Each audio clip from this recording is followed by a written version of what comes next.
CM Revanth రెడ్డికి కేసీఆర్కు మధ్య లోపాయికారి ఒప్పందం కుదిరిందన్నారు కేంద్ర మంత్రి బండి సంజయ్. తెలంగాణలో రేవంత్ రెడ్డి కేసీఆర్ పాలన నడుస్తోందన్నారు ఆయన. ఇప్పటివరకు ఈ కార్ రేస్ కేసులో గవర్నర్ విచారణకు ఆమోదించవద్దనే కాంగ్రెస్ కోరుకుందని తెలిపారు. గతంలో కేసీఆర్ ఆస్తులు జప్తు చేసి జైలుకు పంపుతామని అన్నారు.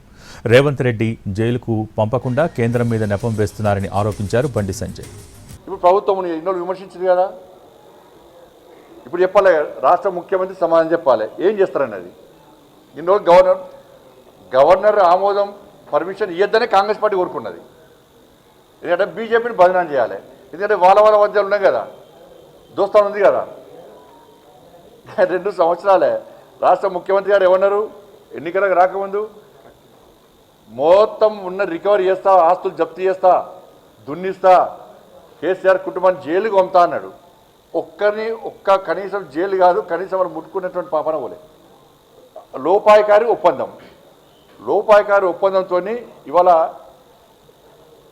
రాష్ట్ర ముఖ్యమంత్రి అందుకు చెప్తున్న ఈ తెలంగాణ రాష్ట్రంలో ఆర్కే పాలన సాగుతున్నది.